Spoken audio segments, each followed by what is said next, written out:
Speech को लेकर के लगातार जो है सुप्रीम कोर्ट सख्त प्रतिक्रिया देता हुआ दिखाई दे रहा है।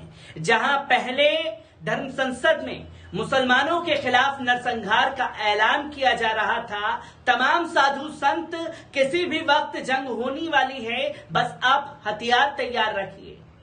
और उसी के साथ साथ दिल्ली के सड़कों पर भारतीय जनता पार्टी के सांसद प्रवेश वर्मा मुसलमानों के बहिष्कार का ऐलान कराते हुए दिखाई दिए, तो वहीं भारतीय जनता पार्टी के विधायक ये कहते हुए दिखाई दिए कि बस एक बार हमें इजाजत मिल जाए तो हम जो है इन लोगों को सबक सिखा देंगे। जब लगातार बड़ी बड़ी सत्ता में बैठे हुए सत्ताधारी इस तरीके के शब्दों का इस्तेमाल करते हुए दिखाई दिए, तो लोगों ने कानून के जरिए इन लोगों पर नकेल कसने की तैयारी कर दी। और जब लोगों द्वारा नकेल कसने की तैयारी की जा रही है, तो साफ शब्दों में सुप्रीम कोर्ट ने जो कहा वो तमाम इन मानसिकता वाले लोगों के मुंह पर करारा तमाचा है। जहां सुप्रीम कोर्ट के जज ने अपनी दलील में साफ तौर पर कहा कि हम हेट स्पीच फैलाने के मामले में कितना नीचे आ गए हैं। हमने ईश्वर को भी नहीं बख्शा है हेट स्पीच के मामले में, और अब हम ईश्वर के नाम पर ही हेट स्पीच फैला रहे हैं, जिसे रोकना बहुत ज्यादा जरूरी हो चुका है। ये तमाम दलीलें जो हैं सुप्रीम कोर्ट में माय लॉर्ड द्वारा दी गई हैं हेट स्पीच को लेकर के। किस तरीके से तमाम दलीलें सामने आई हैं, एक बार इस पूरी रिपोर्ट पर नजर डालते हैं। नफरती बयानों यानी हेट स्पीच को लेकर सुप्रीम कोर्ट ने शुक्रवार को तल्ख टिप्पणी की है। Justice KM. जोसेफ ने कहा, ये 21वीं सदी है, हम धर्म के नाम पर कहां पहुंचे हैं। हमें एक धर्मनिरपेक्ष और सहिष्णु समाज होना चाहिए, लेकिन आज हर तरफ घृणा का माहौल है, सामाजिक ताना बाना बिखरा जा रहा है। हमने ईश्वर को कितना छोटा कर दिया है, उसके नाम पर विवाद हो रहे हैं। कोर्ट ने दिल्ली, यूपी और उत्तराखंड पुलिस को नोटिस जारी करते हुए पूछा कि हेट स्पीच में शामिल लोगों के खिलाफ क्या कार्रवाई की गई। जिम्मेदार ऐसे बयान देने वालों पर फौरन सख्त कार्रवाई करें, नहीं तो अवमानना के लिए तैयार रहें। Justice KM. जोसेफ और ऋषिकेश रॉय की बेंच ने अपने आदेश में कहा कि कोर्ट की जिम्मेदारी है कि वे इस तरह के मामलों में हस्तक्षेप करें। शाहीन अब्दुल्ला ने सुप्रीम कोर्ट में याचिका दायर की है। उन्होंने कोर्ट से मांगा है कि वे देश भर में हुई हेट स्पीच की घटनाओं की निष्पक्ष, विश्वसनीय और स्वतंत्रता जांच के लिए केंद्र सरकार को निर्देशित करें।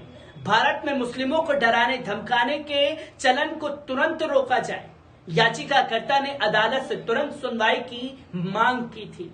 हालांकि कोर्ट ने यह भी पूछा कि क्या मुसलमान ऐसे बयान दे रहे हैं। सुनवाई के दौरान याचिकाकर्ता की ओर से कपिल सिब्बल ने कहा, हमें इस कोर्ट में नहीं आना चाहिए, लेकिन हमने कई शिकायतें दर्ज कराई हैं। अदालत या प्रशासन कभी कार्रवाई नहीं करता, हमेशा स्टेटस रिपोर्ट मांगी जाती है। हेट स्पीच देने वाले लोग आए दिन ऐसे कार्यक्रमों में हिस्सा ले रहे हैं। सिब्बल ने बेंच के सामने भाजपा नेताओं के बयानों का हवाला दिया। उन्होंने कहा, सांसद प्रवेश वर्मा ने मुसलमानों के आर्थिक बहिष्कार की बात कही है। उसी कार्यक्रम में एक और नेता ने गला काटने जैसी बातें कही हैं। लगातार ऐसे कार्यक्रम हो रहे हैं। सुप्रीम कोर्ट ने धर्म संसद मामले में जो आदेश दिए थे, उनका कोई असर नहीं हो रहा है। आपको बता दें कि सुप्रीम कोर्ट ने हेट स्पीच से भरे टॉक शो और रिपोर्ट टेलीकास्ट करने पर टीवी चैनलों को भी जमकर फटकार लगाई है।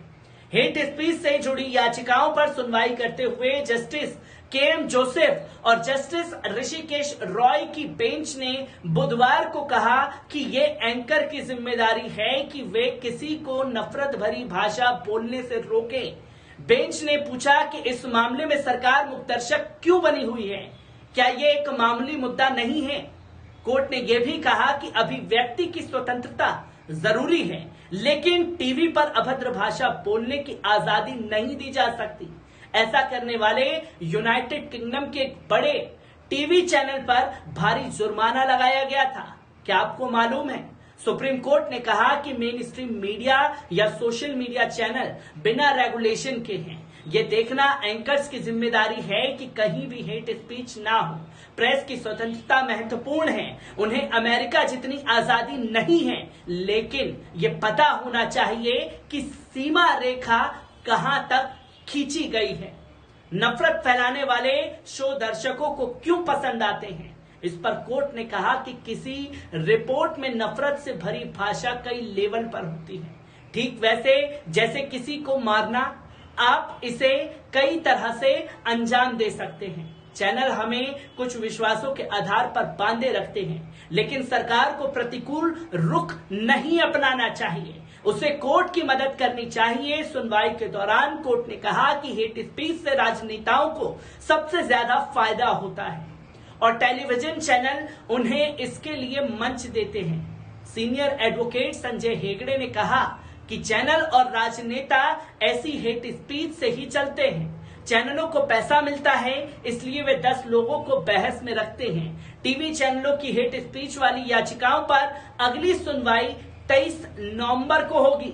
तो वहीं कोर्ट ने केंद्र को निर्देश दिया कि वे ये स्पष्ट करें कि क्या वे हेट स्पीच पर अंकुश लगाने के लिए विधि आयोग की सिफारिशों पर कार्रवाई करने का इरादा रखती है या नहीं।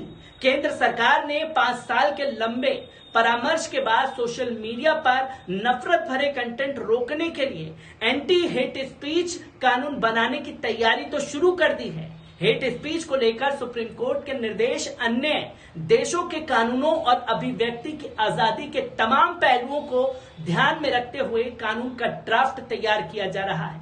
इसमें हेट स्पीच की परिभाषा स्पष्ट होती है ताकि लोगों को यह भी पता रहे कि जो बात वे लिख रहे हैं वे कानून के दायरे में आती है या नहीं। इसी पर डासना मंदिर के पीठाधीश्वर यति नरसिंहानंद गिरी पर एक बार फिर चर्चा हुई। उन्होंने एएमयू को बम से उड़ाने की बात कही थी, साथ ही षड्यंत्र का अड्डा भी बताया था। दैनिक भास्कर से बातचीत में उसने कहा था, कई बड़ी बातें कही थी। उसने कहा था कि जितनी भी अल्पसंख्यकों के नाम पर भारत में इमारतें हैं, इन्होंने दुनिया को मार काट के सिवाय कुछ भी नहीं दिया। जब देश का बंटवारा हुआ तो मुसलमानों को पाकिस्तान भेज देना चाहिए था। ये तमाम दलीलें जो हैं वो दी गई हैं और तमाम चीजों पर सुप्रीम कोर्ट ने सुनवाई की है। पर एक सवाल जो पूछा गया वो ये सुप्रीम कोर्ट के जज द्वारा, क्या मुसलमानों की तरफ से इस तरह की हेट स्पीच दी जा रही है? तो एडवोकेट ने साफ तौर पर कहा कि उनकी गिरफ्तारी भी हो जाती है और वो जेल की सलाखों के पीछे भी पहुंच जाते हैं, पर सत्ता में बैठे हुए और सत्ता से जुड़े हुए लोगों के ऊपर आज तक कोई कार्रवाई नहीं हुई है। ये तमाम चीजें सुप्रीम कोर्ट के समक्ष हेट स्पीच के मामले पर गई है, जहां हेट स्पीच देने वालों पर भी गाज गिराए जाने की बात कही जा रही है। तो वहीं केंद्र सरकार से सवाल पूछा जा रहा है कि आप इसको रोकने में क्या ठोस कदम उठाने वाले हैं। मैं ऐसी ही खबरों से आपको रूबरू कराता रहूंगा। दीजिए इजाजत, शुक्रिया।